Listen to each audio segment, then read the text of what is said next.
Hiya! Thank you so much for tuning into this video.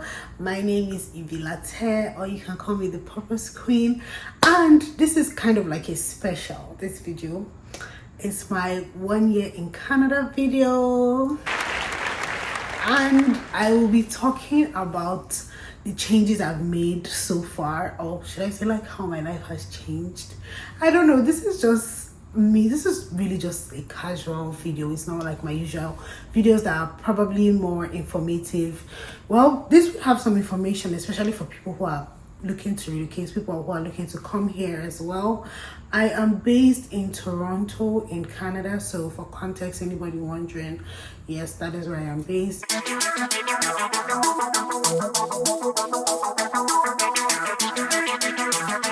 So I'll start with the fact that I'm Nigerian and I was born and raised in Nigeria, apart from the time that I did my master's in England, which enabled me live there. I was living and working as well as schooling in England.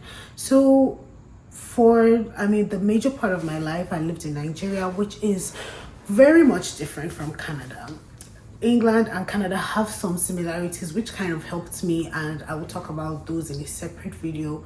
But for now, it's been a year since I've been here. I came here in September 2022, and apart from the physical changes that happened to me in terms of location, even in terms of looks, because I feel like those would happen to you regardless of where you are, I'm talking about the mental changes here in this video. And I feel like maybe some other people would have experienced it. If you've experienced them, or if you find them interesting, or you're curious, just put that in the comments so that we can have a conversation about that. I'll be starting with adjusting to body clock. Oh my god, I mean, needless to say that I was jet lagged when I first came, because that would happen to anybody who travels that far, travels like 17 hours or more. So needless to say that happened to me. But even adjusting in terms of time zone, maybe that wasn't so bad for me because of my job, because I already had a job that was in this time zone. I'm in, like I said before, in like earlier parts of this video, I'm in Toronto, so this is EST. We also experience daylight savings here, which is not something that happens in Nigeria. We'll have the same time all through the year, but here when there's daylight savings, you have to adjust the clock, things like that. So your body is constantly adjusting, and even within Canada, there are different time zones. So when you travel, you would also adjust. So it was just something really new. And was I prepared for it? I don't think I was as prepared as I'd liked to be, as I would have liked to be. I don't know what I'm saying at this point. Like I said, this video is just me expressing the changes I've passed through in the last 1 year. So I wasn't as prepared, but then again, you can't be so prepared for that kind of change. You have to experience it to know. You have to experience a time zone. You have to experience your body clock changing, and weather. That one can never be overemphasized. The weather here is much more harsh compared to Nigeria. First of all, like, the cold is extreme, but even when it's hot, the heat is extreme. Although this year we didn't have a very hot summer, but I was a bit worried about that one too, because I wanted a hot summer, hot girl summer. But anyway, the weather conditions here are extreme. It's not something I'm used to. I don't think Nigeria has extreme weather conditions. Okay, maybe except in the north. I haven't quite lived in the north, but I hear of things like that. So you have to adjust to that. You have to, because of that, dress a certain way. Everything, is just different. Even the food here, I mean, first of all, it's not your local food, but granted, I wasn't expecting to come and see my local food anyway. But even the things that are common to where you're from, like eggs, I mean, it's the same. It's not chicken, but it tastes different here. Things are just different. Even the fruits, they taste different. I mean, obviously because of where they are being planted, because of where they're being grown, even the animals because of where they're being reared. But everything is just different, and it felt like a leap. As much as, like I said, you're changing location, so you're making physical change, you're making financial change, you still have to account for the mental changes, you still have to account for the emotional changes that would happen. And this is why I'm mentioning these, because when it's gloomy, which it mostly is a country where there isn't enough sunlight. So when it's gloomy days like that, you just need to find indoor activities. And for a newcomer, you might not really have friends, because I didn't, but I just had to find, I mean, it won't always work. It's not good for your mental health. I mean, as much as work is important, you should also have a balance. So I try to find things that I could do indoors, like even if it's watch something, make something as well. Working with your hands, I find it mentally stimulating, and that was how I got into making and selling of wigs.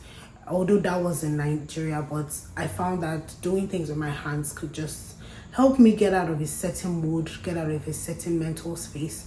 So coming here to, which was why I had to continue doing things like that, helps. So you find activities to do indoors. You try to take like supplements, because like I said, not enough sun.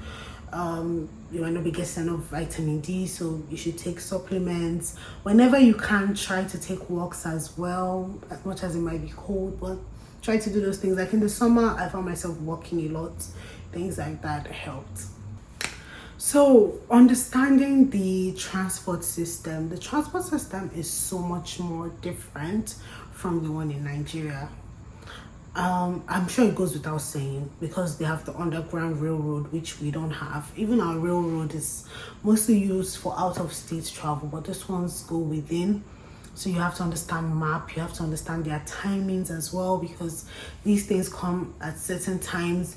I'm not going to lie, it wasn't difficult for me, because I've had my fair share of that experience in England. So I was confused in England for that one, but here not so much. It was just obviously new streets, new terrain, but at least I understood how it works, that this is where you have to go for underground. Things like that were pretty standard to me, but still, it's not an easy adjustment to make, knowing that, okay, I have to catch this one. Because sometimes the bus you use going might not be the one you use to return. You have to know these things. You have to know where to wait. You have to know things like north, south, east, west. Yeah. If you're not that good with geography, please try to do your research before you come, because it can be daunting. It really can. It's such a shake. Like, it's a real change, the real should I say, like, loop. Yeah. Making friends and keeping up with loved ones. So I feel like you have the majority of your loved ones back home, so talking to them when it comes to time zone and all that is so difficult. I wake up to their messages, I drop their messages before I go to bed, things like that. I mean, you'll find a way eventually, you strike a balance, but it can be pretty tiring, it can be exhausting, you know. Sometimes it just makes you crave their presence even more. And then making friends here might not be easy, because people don't typically walk up to each other like that. It's not something I've found very common, but you can still do that. I mean, nobody's stopping you. You just need to be careful so it doesn't come off the wrong way. But you can still do that. You can meet people on social media, because there are other people like you as well who are you and who want to meet people, who want to make friends. So had to find a way around it, and look at me, I'm thriving. I'm quickly, should I say, learning the ropes, or yeah, I'm just adjusting. I'm just enjoying it here generally.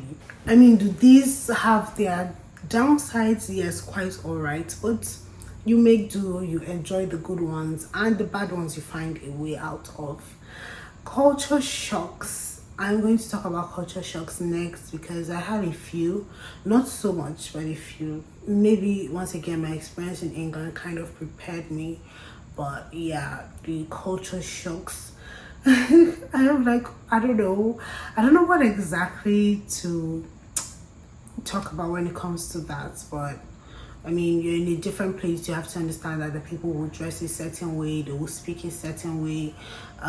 As nice as Canadians are, they're not the most forward people. They're not outgoing like that, which is why I said they'll probably not approach you. They'll probably not just start a conversation randomly. Maybe a few people will do that, but it's not the very common thing. So you should respect people's boundaries. Yeah, you should. Because you want to be friendly doesn't mean you should be like forward, or I don't know, it might come off as harassing or rude. You should just read the room, constantly read the room. Living on a schedule, everything is timed. When you want to open your bank account, you won't just walk in. I mean, you could do that, but they will give you time to come back. They will give you an appointment. Every single thing is timed.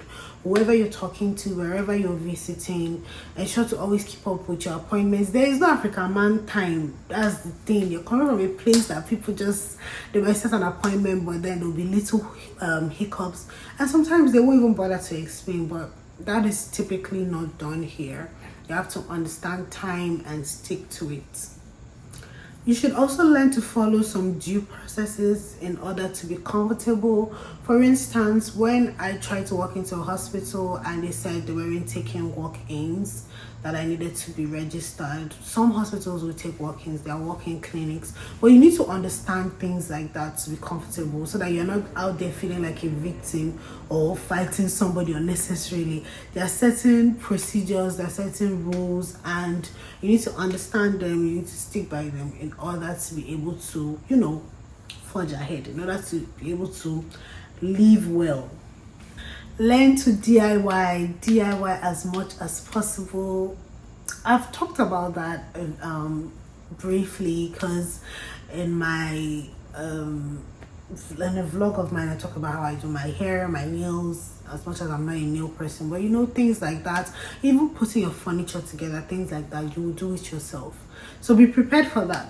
I wasn't. I kind of got help, but I'm thankful and I'm so grateful for the help that I got, and you know, the few that I was able to do by myself.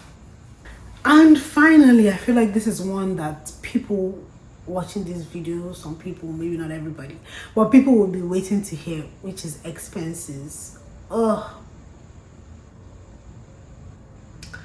That was a mental shake. That was really a mental shake, because I already knew that things would be expensive. Like the prices will not be the same, especially if you're in Toronto, because it's a mega city. Well, no, it's a metropolitan, that it's expensive, but still I feel like it was more expensive than I thought, or than I was told. So be extra prepared for things like that. For bills, there's a bill for everything. There's taxes paid on every single thing. Your expenses, learn to break them down and know what to give priority to. Just understand money better. I feel like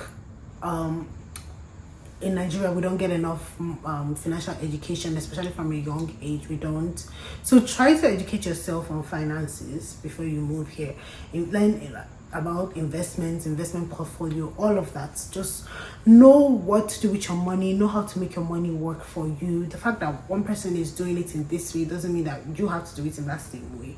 So things like that, like I said, it will always be growing pains, but eventually you would adjust, you will be fine, you will thrive. So guys, thank you for watching this video. I feel like I could have gone on and on about these things, about the mental adjustments I've had to make and what have you, but I just want to keep this video as simple as possible. And like I said before, if there are more that you want to talk about, if there are more that you want to ask me about, the comment section is always there for you. I see some of you hit me up on social media as well. Thank you for doing that. Kudos to you. I really appreciate it, and I love that you do that. Hit me up on social media, send me an email, share this video. There'll be more people waiting to hear or like learn from these videos that I make. Subscribe, most importantly, you know, ensure that you turn on the notification bell, because I'm always here for you guys, and I love that you're also always here for me. I will see you in my next video. Bye bye.